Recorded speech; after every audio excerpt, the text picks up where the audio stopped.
Hi, John. I'm glad you came in today. Can you tell me a little bit about what brought you here? Honestly, I don't even know where to start. I just lost my job again. Third one this year. They say it's because of being late and calling out too much.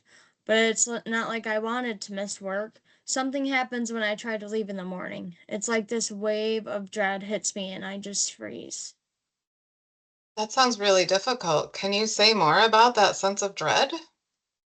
Yeah, it's like the second I start to get ready, all I can think about is whether the stove is off, whether my wife made it out safely, or if she left a light on. I'll check and then I double check. Sometimes I drive away and come back just to make sure. I know it sounds stupid, but I can't stop myself. It doesn't sound stupid at all. It sounds exhausting and really distressing. You're constantly feeling like something terrible might happen. Exactly. And I keep telling myself it's irrational, but then my mind comes up with, well, what if this is the one time I don't check and something does happen? And then I feel like I have to go back. That sounds like a loop that's really hard to break, John. When did you first start noticing this kind of behavior? I mean, I guess it started young. I saw a house burn down across the street when I was 10. And after that, I started checking the locks and lights at night. Back then, it felt like I was just being careful. Now it's gotten out of control. Yeah, that's a powerful memory for a child. Experiencing something that sudden and terrifying can leave a lasting mark, even if no one realized it at the time. Did anyone talk to you about that back then? Not really. My dad told me to man up and get over it. We didn't talk about feelings, and I didn't even tell anyone how scared I was. I was just started sneaking downstairs to check the stove and doors every night before bed. And now, years later, those routines have gotten even louder and more intrusive, haven't they?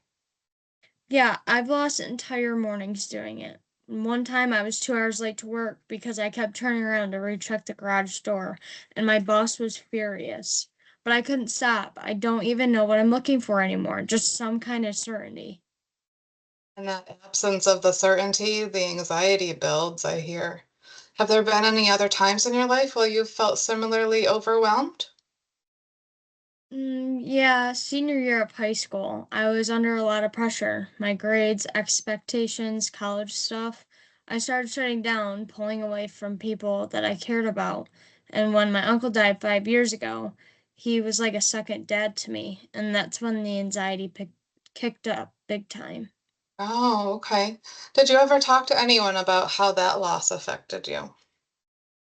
Not really. I kept working and kept moving, but that's what I was taught to do. I stopped sleeping well around that time. I started having nightmares. That's also when I started calling out sick more. It's like I just couldn't manage things the way I used to.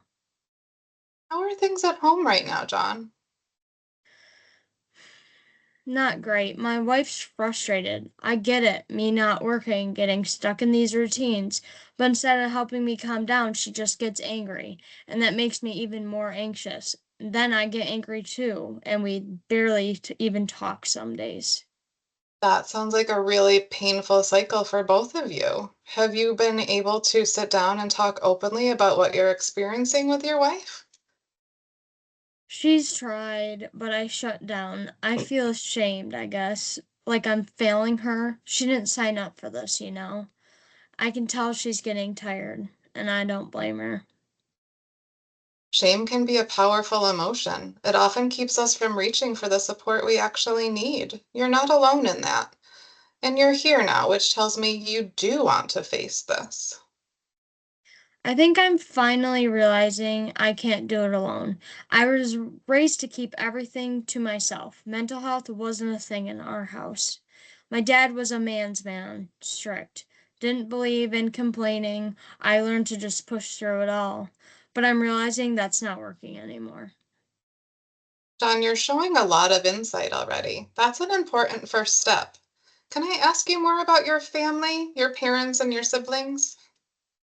Well, my parents are still together. They're both 65. My dad runs a logging business, and my mom was a homemaker. I've got three older brothers, Tyler and Jackson.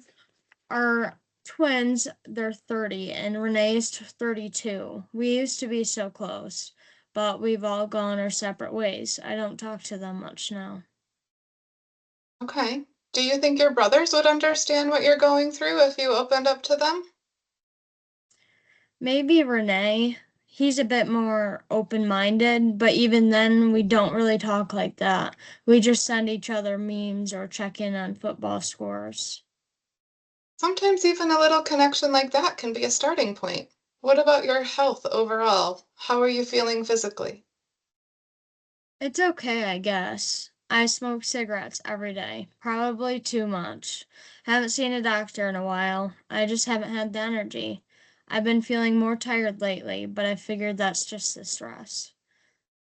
Yeah, stress can definitely take a toll on us, and physical and mental health are more connected than people realize.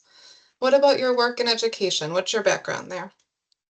Well, I did finish high school and did some IT things. I'm good with computers. I like working with tech. It's logical. I've had jobs as an IT specialist, but last year's been hell, and I've lost 3 jobs because I keep being late or missing work.